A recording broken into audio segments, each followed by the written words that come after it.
আজকের এই দিনে আমাদের নেতা, আপনাদের সকলের পছন্দের নেতা জননেতা তারেক রহমানকে ধন্যবাদ জানাচ্ছি।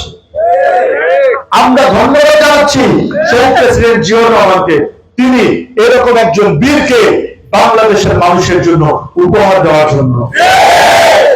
আপনারা অচিরেই নির্বাচনের রূপরেখা ঘোষণা করে, আমাদের নেতা বলেছে ডিসেম্বরের মধ্যে ইলেকশন হবে। বাংলাদেশের মানুষের চাওয়া ডিসেম্বরের মধ্যে ইলেকশন হতে হবে।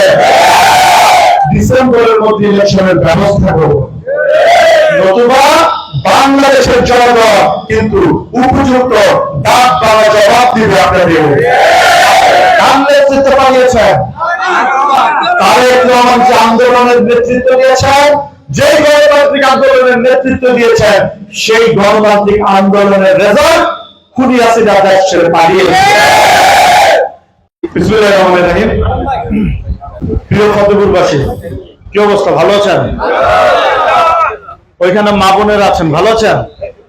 ২৫০০ থানা ফতেপুর ইউনিয়ন বিএনপি কর্তৃক আয়োজিত শহীদ প্রেসিডেন্ট জিয়াউর রহমানের ৪৪তম শাহাদাত বার্ষিকী উপলক্ষে আজকে আলোচনা সভা দোয়া। আমাদের মধ্যে উপস্থিত নেতৃবৃন্দ এবং আমাদের মধ্যে উপস্থিত সামনের জনতা, ভাই ও বোনেরা, আসসালামু আলাইকুম। তো সবাই কেমন যাচ্ছে? কেমন চলছে? ঈদ কেমন উদযাপন করলেন?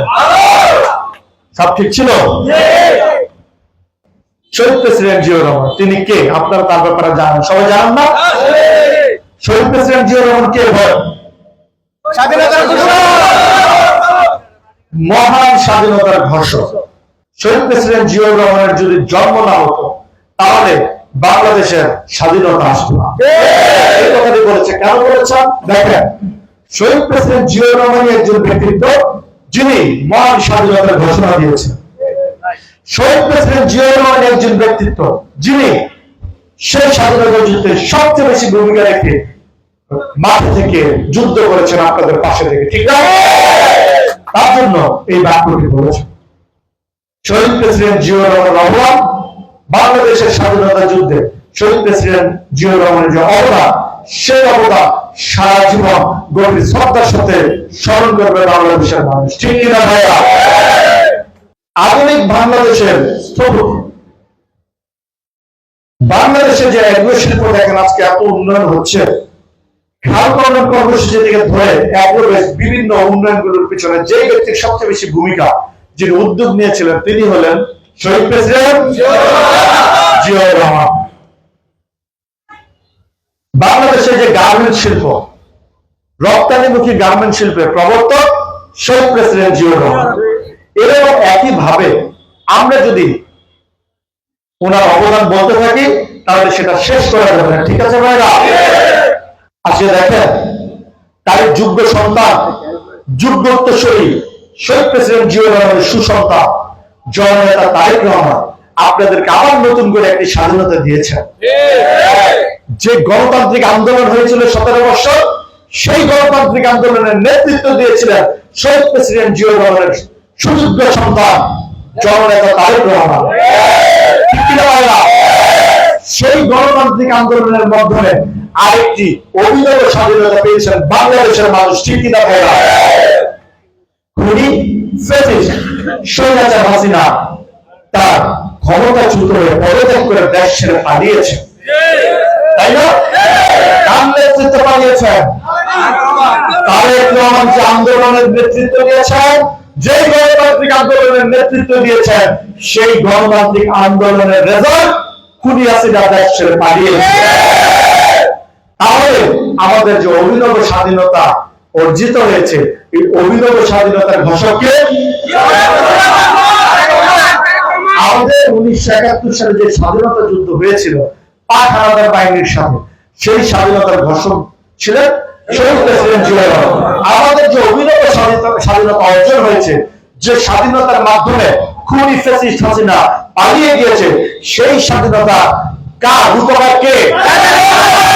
তারেক রহমান। আজকে দেখেন শহীদ প্রেসিডেন্ট জিয়াউর রহমান এইরকম একজন ব্যক্তিত্ব আমাদের জন্য রেখে গিয়েছেন, বাংলাদেশের মানুষের জন্য উপহার দিয়েছেন, যার জন্য তিনি আবার নতুন করে একটি যুদ্ধ ঘোষণা করে, একটি গণতান্ত্রিক যুদ্ধ ঘোষণা করে ফ্যাসিস্ট খুনি শেখ হাসিনাকে দেশ ছেড়ে বিতাড়িত করেছে। আমরা আজকের এই দিনে আমাদের নেতা, আপনাদের সকলের পছন্দের নেতা জননেতা তারেক রহমানকে ধন্যবাদ জানাচ্ছি। আমরা ধন্যবাদ জানাচ্ছি শহীদ প্রেসিডেন্ট জিয়াউর রহমানকে, তিনি এরকম একজন বীরকে বাংলাদেশের মানুষের জন্য উপহার দেওয়ার জন্য। সংগ্রাম ভাইরা, আমি আমার কথা দীর্ঘায়িত করব না। আজকে আপনাদেরকে বলতে চাই, এই আন্দোলন চলছিল, এই আন্দোলন চলছে একটি গণতান্ত্রিক নির্বাচনের পূর্ব পর্যন্ত। এই আন্দোলন থামবে না। ২৮,০০০ মাসে রাজপথে ছিল, রাজপথে থাকবো। কি আছেন? রাজপথে ছিলাম না? ছিলাম। ২৮,০০০ রাজপথে ছিল, ২৮,০০০ রাজপথে থাকবে। জননেতা তারেক রহমানের নেতৃত্বে, জননেতা তারেক রহমানের নির্দেশনায় ২৮,০০০ যত ক্রিটিক্যালি স্টেপ হোক, দেশের স্বার্থে, দেশের মানুষের স্বার্থে, সুন্দর বাংলাদেশের স্বার্থে ২৮,০০০ সবসময় ছিল, অতীতে ছিল, বর্তমানেও থাকবে ইনশাআল্লাহ, ভবিষ্যতেও থাকবে ইনশাআল্লাহ।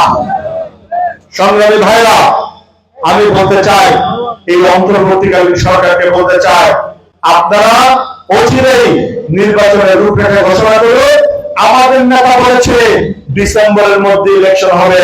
বাংলাদেশের মানুষের চাওয়া ডিসেম্বরের মধ্যে ইলেকশন হতে হবে। ডিসেম্বরের মধ্যে ইলেকশনের ব্যবস্থা করব, নতুবা বাংলাদেশের জনগণ কিন্তু উপযুক্ত দাঁত বাড়া জবাব দিবে আপনাদের। দেশের জনগণ গণতান্ত্রিক সরকার চায়, তাদের নিজেদের ভোট নিজেরা দিয়ে একটি নিজেদের পছন্দের সরকার গঠন করতে চায়। ঠিক না? আপনারা কি চার হাত তুলে দেখান? এই যে দেখেন, সবাই হাত তুলে দেখাচ্ছে, সবাই গণতান্ত্রিক সরকার চায়। আমাদের মাননীয় গণতান্ত্রিক সরকার চায়, চাই না? আমি সরকারকে বলতে চাই, আপনারা অচিরেই নির্বাচনের রূপরেখা ডিক্লেয়ার করে ডিসেম্বরের মধ্যে নির্বাচন হতে হবে। ডিসেম্বরের মধ্যে বাংলাদেশে গণতান্ত্রিক নির্বাচন হবে, নিরপেক্ষ নির্বাচন হতে হবে।